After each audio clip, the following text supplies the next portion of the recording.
Bonjour et bienvenue à ma bibliothèque. On est le 31 décembre 2011 et ce matin, je vais lire une page ou deux de Paul Claudel, le fils spirituel d'Arthur Rimbaud, selon moi, et sans doute selon bien d'autres, où il sera question des anges. Ils agissent en second lieu par voie de conseil explicite ou d'inspiration. Dans le premier cas, c'est d'Augustin qui entend cette voix avec insistance dans le jardin. Prends et lis. Ce sont tous les convertis à qui la rencontre est ménagée de l'homme, du livre, de l'événement adapté à leurs difficultés spéciales et susceptible d'y apporter une solution. Ou, si ce n'est pas quelque chose de formulé, c'est une pression, une traction exercée sur l'âme, une langueur, un mal-être, un spasme, ou tout à coup un air de paradis, une haleine d'enfant, le muguet à 6 heures du matin, qui vient se mêler aux senteurs étouffantes du lupanar et de l'évier. Mais surtout, en troisième lieu, il y a entre l'ange et nous quelque chose de permanent. Il y a une main, même lorsque nous dormons, qui ne lâche pas la nôtre. Nous sommes comme un pauvre aveugle qui ne voit rien, mais il sait tout ce qui arrive à son conducteur. Il marche, il s'arrête, il tourne à droite, il faut descendre vite, il faut monter cette marche, une autre marche encore. On ne nous demande pas notre avis, allons, il faut se presser. Mais non, maintenant nous pouvons prendre notre temps. Là, devant nous, attention, il y a quelque chose d'inquiétant. Gare à ne pas se salir. Maintenant la voie est libre, tout est comme il faut, et nous ne sentirons presque plus la main chérie. S'il y avait cette pression affectueuse et géniale, de temps en temps, de ses doigts sur nos doigts. Il y a une loi entre nous. Nous lui appartenons, mais lui de son côté, il ne pourrait pas nous lâcher quand il le voudrait. Il faut qu'il aille jusqu'au bout. Nous sommes en contact et en communion, au fond de notre nuit, avec quelqu'un qui regarde Dieu, qui le contemple par tous les pores.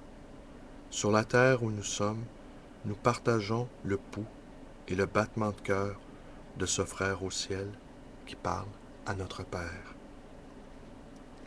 Mais qu'est-ce au juste qu'il y a entre nous? Par quel bout est-ce que nous lui sommes rattachés? Ah, c'est bien autre chose que par la main. J'entends cette lumière intérieure qui est la bonne conscience dont le prophète Isaïe nous dit que si nous accomplissons la justice, il y a quelque chose en nous qui deviendra comme la neige et le soleil levant. N'est-il pas dit, en effet, dans l'Évangile, « Heureux ceux qui ont le cœur pur, car ils verront Dieu. » L'ange, lui, n'a jamais cessé de le voir. Mais quand nous avons le cœur pur, tous les obstacles ont disparu entre l'esprit qui voit et l'âme qui est faite pour être illuminée. Il y a continuité par l'intermédiaire de la main entre cet œil et notre cœur. Si au contraire notre cœur est impur, nous n'offrons d'autre prise à l'ange affligé que celle d'un moignon sec et d'une chair insensible. Mais si une fois la conversation a commencé entre le pèlerin et son compagnon, ah, qui sera capable de l'arrêter? Quel bonheur de l'entendre! Et nous-mêmes, que de choses nous avons à lui sortir. C'est alors que nous apprenons combien, ainsi que le dit l'Apocalypse, la mesure de l'ange est celle de l'homme. Cette allure dont nous nous avançons, c'est la nôtre, et c'est la sienne en même temps. Ce n'est pas nous tout seuls qui serions capables de cette légèreté triomphale, de cette modestie en même temps, et de cette sécurité. ce petit refrain que de temps en temps je reprends pour me donner du courage, pareil à ces airs de ronde que jadis j'apprenais à mes enfants, c'est de sa bouche que je l'ai reçu. C'est lui qui a nettoyé mes yeux avec le fiel du poisson ineffable. C'est lui qui me fait tout voir sous un aspect nouveau et qui fait que sous mes yeux, la couleur de l'azur se mêle au chemin le plus ingrat. C'est lui qui tire de toutes choses pour moi la moralité et l'action de grâce, et qui fait que tout à ma droite et à ma gauche devient rythme, idée, ressemblance, proposition, tempérament et hymne.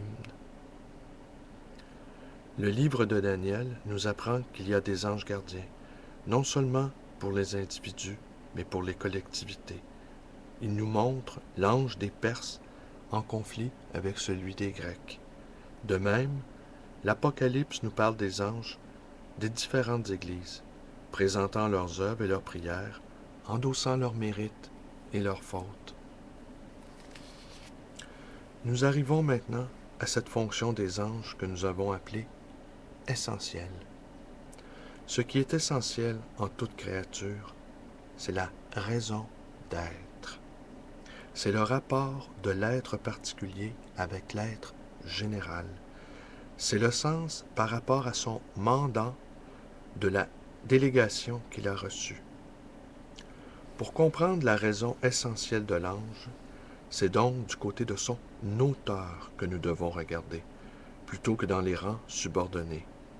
Comprenant qu'il a été fait pour fournir image et hommage, ce que nous suggère obscurément le prophète Ézéchiel quand il nous dit que sous les ailes des chérubins, on voyait apparaître comme des mains d'hommes. Dieu est unité. Tout ce qui n'est pas Dieu est nombre. Dieu est acte pur. Tout ce qui n'est pas Dieu est fait de puissance et d'acte. Dieu est stable. Tout ce qui n'est pas Dieu est mouvement par le passage de la puissance à l'acte. Dieu est éternel. Tout ce qui n'est pas Dieu est interrompu et successif et subit la condition de ce que nous appelons sur la terre le temps. Tout ce qui n'est pas identité est différence. Tout ce qui est différence est rapport. Tout ce qui n'est pas Dieu est l'image de Dieu.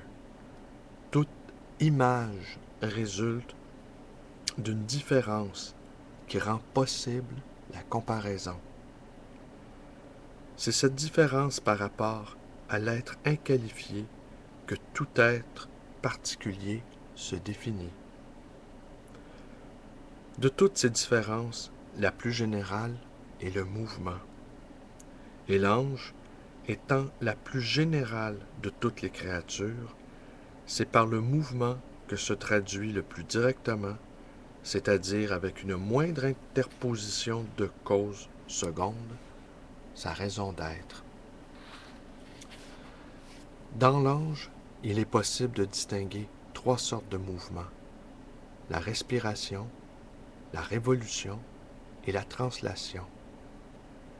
Sur la respiration, c'est-à-dire sur cette alternative de prise et de restitution, de dilatation et de souffle, d'intensité et de détente, de montée et de descente, de vision et de conscience, d'appréhension et de compréhension, de communion avec Dieu et de communion avec son propre néant, de remerciement et d'aveu, d'être et de non-être, qui paraît constituer la loi de toute vie particulière et qui rend possible en elle la parole, le rythme, la forme et l'existence même.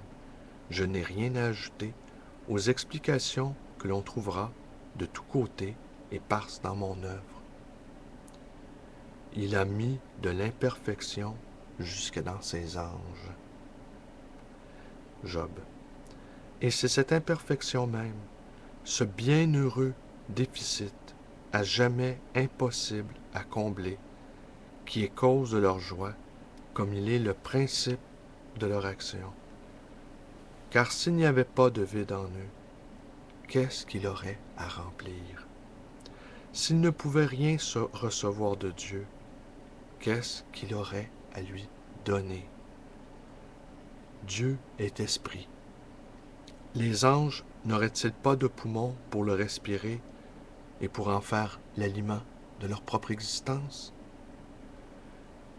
Et maintenant le moment est venu de parler, comme je m'y suis engagé si légèrement, de ce mouvement de révolution, et de m'engager sur les traces du prophète Ézéchiel, aussi aisé à suivre et à débrouiller que celle de l'oiseau, de la flèche et de la femme adultère, dans une entreprise qui ne me promet que confusion et ridicule. Reportons donc ici, comme un monument élevé par un aveugle à sa propre infirmité, les vers écrasants du Nabi, sachant que, trop, que celui qui scrute la gloire sera opprimé par la majesté. Que cette écriture humblement recopiée émane une vertu autour d'elle, sinon de lumière, au moins de religieux effroi. Et si, comme il est trop certain, quand j'aurai essayé de l'interpréter, il n'y a pas une vérité de plus, en tout cas, il y aura une erreur de moins. Merci et bonne journée.